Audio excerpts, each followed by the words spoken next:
nikech koro owach ni chikwa maluo koro wadonjo chike wa mag luo na mine onge kod wach mara koro ne kod weche mag luo kod puro ndalo mane nupuro gi jaodi nikech koro jaodi onge telenga lenga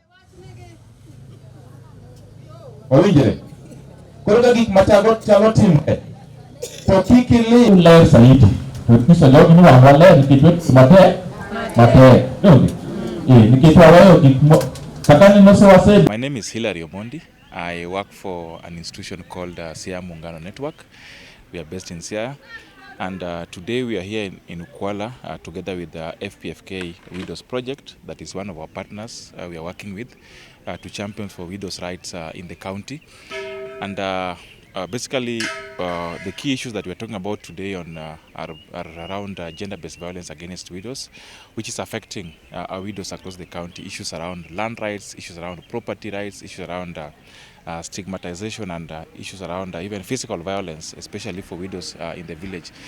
And as much as we have continued to strengthen our campaigns and our advocacy, and also just mobilizing community members and even leaders to address widows' rights violation, but we are still realizing that there are some gaps. And looking at the situation, we are seeing that first of all, our local leaders, starting from our community resource persons like the officers who are in charge of law enforcement, they're not taking so much key enforcement towards addressing widows issues, because sometimes you find even follow-up mechanisms are still a problem, and also just helping the widows to access information is also still a gap. But again, looking at our county also, we have really struggled to put in place a legislation that will really protect widows within the county. But that one has still not realized results, because the legislation is still pending.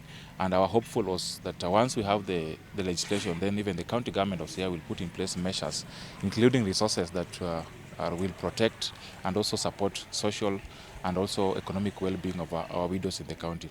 So we are looking at a situation whereby if both the county government and also the national government officers within our county can work together with community members, can work together with human rights defenders and also human rights organizations in the county, then we can bridge the gap. I know several efforts are being made, but again, those gaps, we still need a coordinated approach. We still need to strengthen our follow-up mechanisms.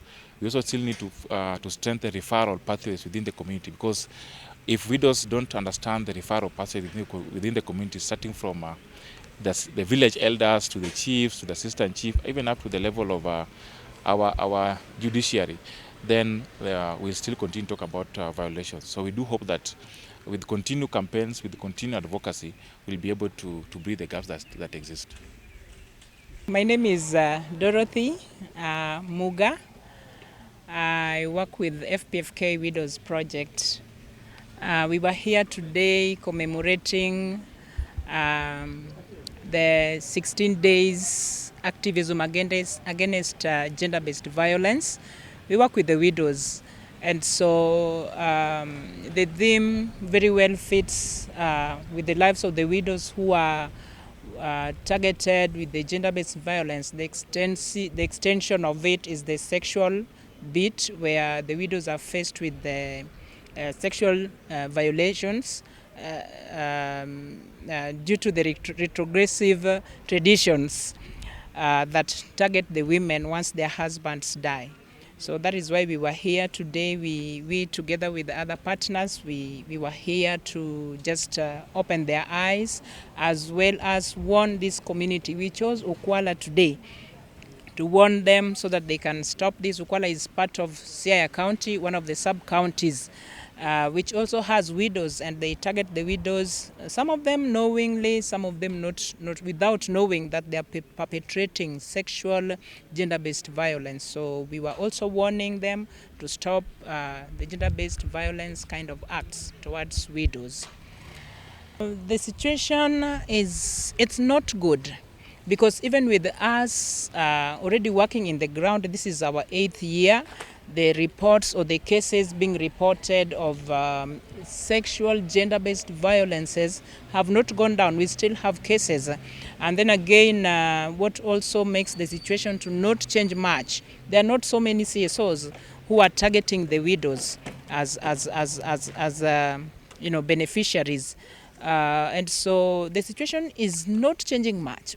Although in the areas that we work in, there tends to be reduced cases because we are ever on the ground.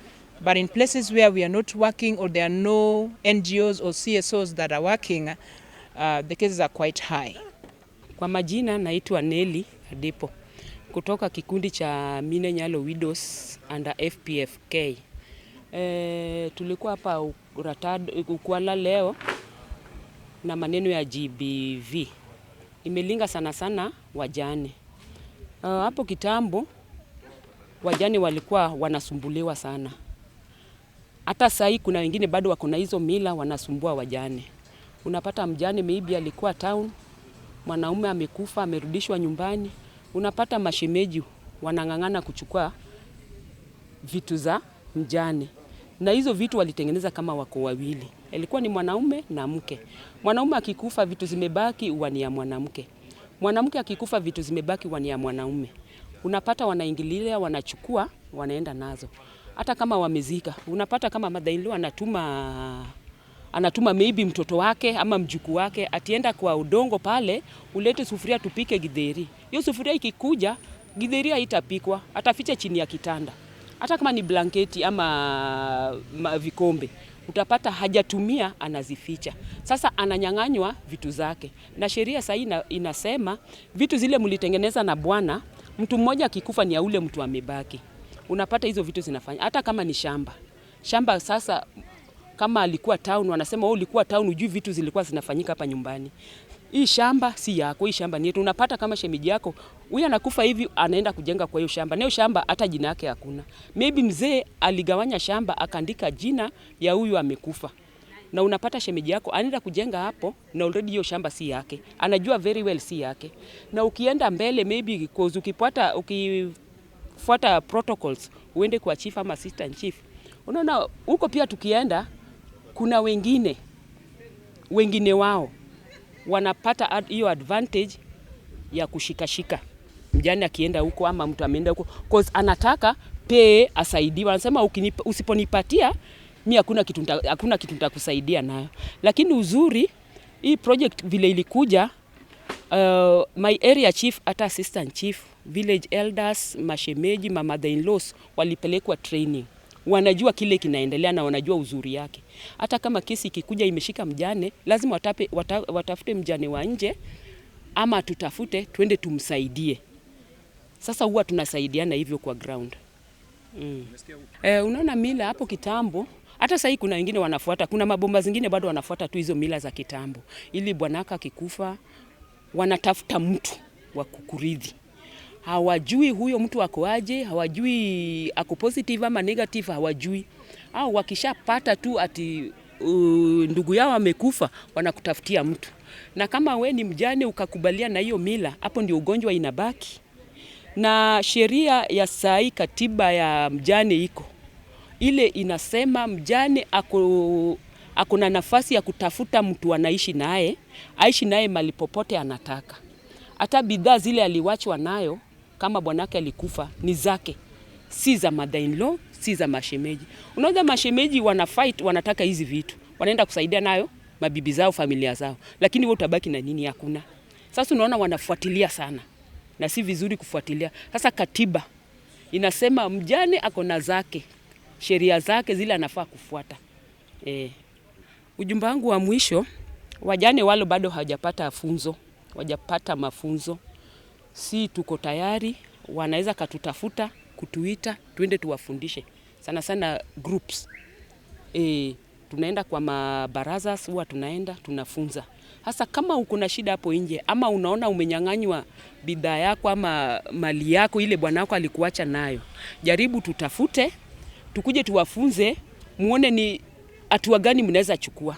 Alafu kama we ni mjane, usikue tu ati bwanako alikufa, sasa you are just there. Uko tu hapo. Wacha kukua tu hapo. Jaribu. jikakamue, at least ufanye kitu. Hata kama ni shamba, enda shamba. Hata kama ulikuwa unaoshia watu, endelea na kufanya hiyo kazi yako. At least upate chako kidogo cha kusaidia watoto. Kwa majina mimi naitwa Sofia Wino Odhiambo, natoka ward ya nini? I'm from West Ugenya ward, Sifuyo East sub location. I'm a widow. And the learning of today, the way we have been taught, is just to encourage some widows so that they can know their rights. There are some cases like you will find yani brother-in-law. He will just attack you aimlessly. He will just harass you aimlessly. On the land issues, there is where a big problem is, because sometimes you might go to the garden while you are working in your garden. Your brother-in-law will just come and tell you, I don't want you to dig here. You did not come with the land from your home. Leave this land, because this land was my brother, and your name is not here. I don't want you to stay here.